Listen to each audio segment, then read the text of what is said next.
As a child, we didn't go to church very often. It wasn't a regular part of our week. But I remember that Easters were special. And I knew that they were special as a child because my mom would go and buy a special Easter dress for me, often a Polly Flender one. And if you don't know what those are, they had smocking on them, and they usually had a little bit of a ruffle at the bottom. So when she would buy one of those for Easter, I knew that this was a special event.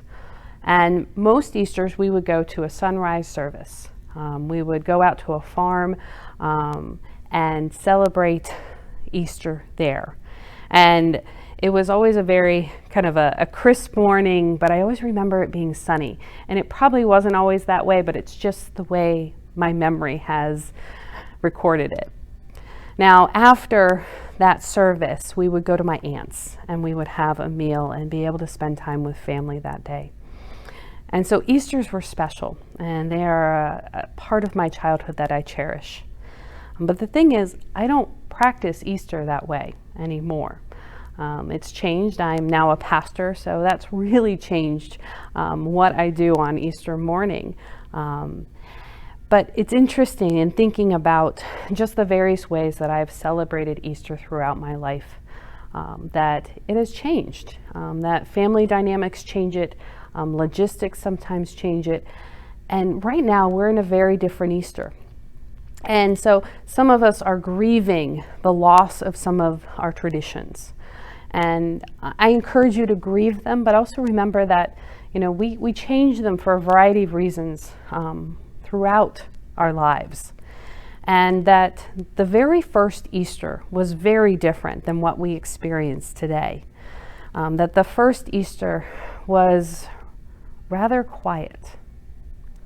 That really the first people to celebrate Easter were a handful of women who were going to the tomb to prepare Jesus' body.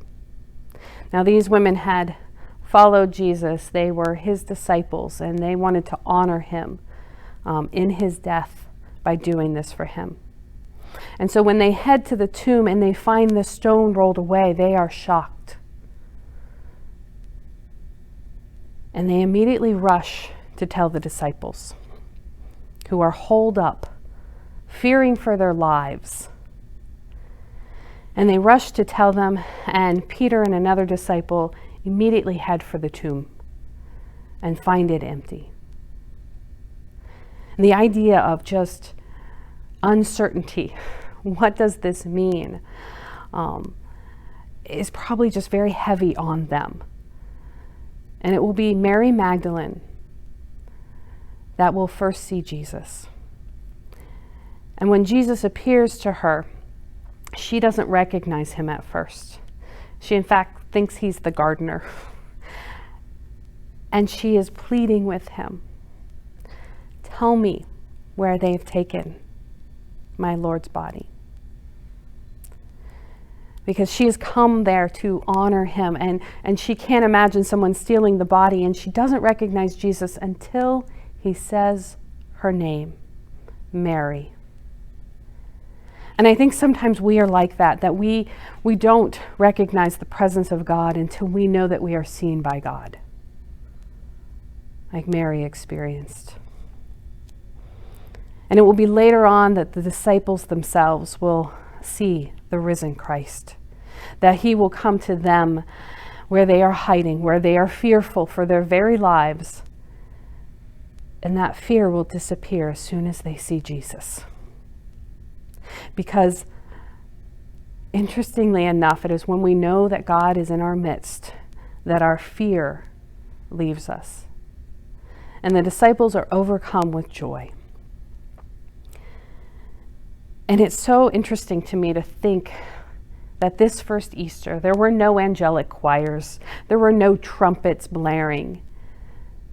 It was just Jesus in their midst. And that changed them. It changed everything they knew to be true. And it would change the disciples so dramatically that they would go from fearing for their very lives to boldly proclaiming that Jesus is Lord.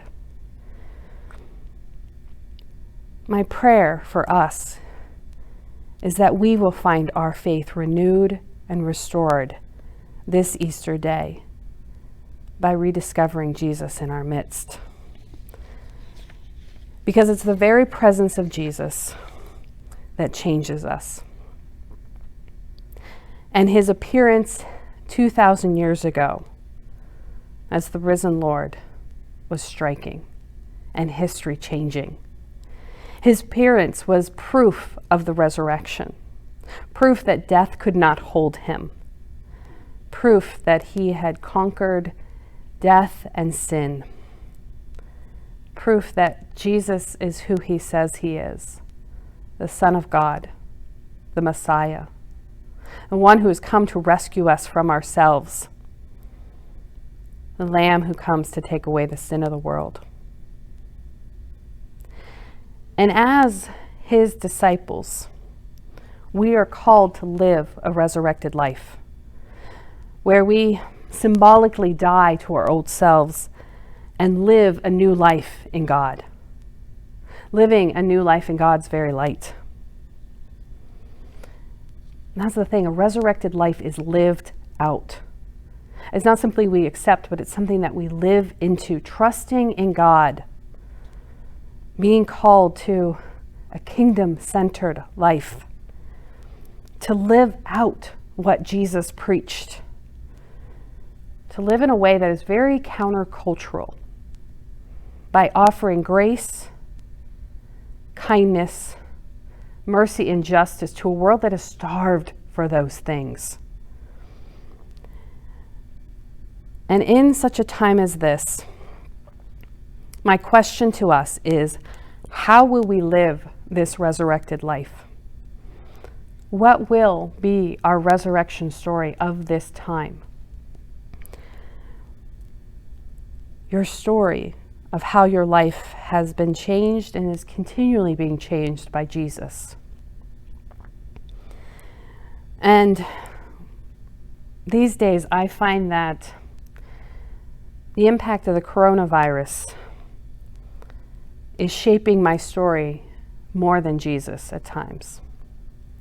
And I'm disappointed in myself for that. And I feel like sometimes I'm living in the tomb, or at least hiding away in fear. And this is not the resurrected life. And I encourage us not to fall into the trap of thinking that when this is all over, things will get back to normal. I'll go about doing the things I always do, but right now it's just not normal. Well, there really isn't a normal. And we can't wait to live the resurrected life. I know that in some ways, when this is over, it will feel like resurrection. It will feel like new freedom and new life has been breathed into us. But we cannot put our faith on hold. Yes, we have to live differently in this season. And I think in some ways we are probably learning some very valuable, maybe uncomfortable truths about ourselves. If you're like me, you're learning that you need community and relationships. That you really do value a lot of the routines of your life. The things that you just enjoy doing, you're looking forward to doing again. I have a quarantine bucket list. I encourage you to have one yourself. But you may also be learning that you may have needed a break from some things. You may find that having everything taken off the calendar has shown you how very busy you are and that you don't want to go back to that same level of busyness. You may have learned that you really don't want to homeschool your children and work from home at the same time. Yeah, we feel you. And so what are we going to do with this? What are we going to do with what we're learning about ourselves and our world and our faith in this season?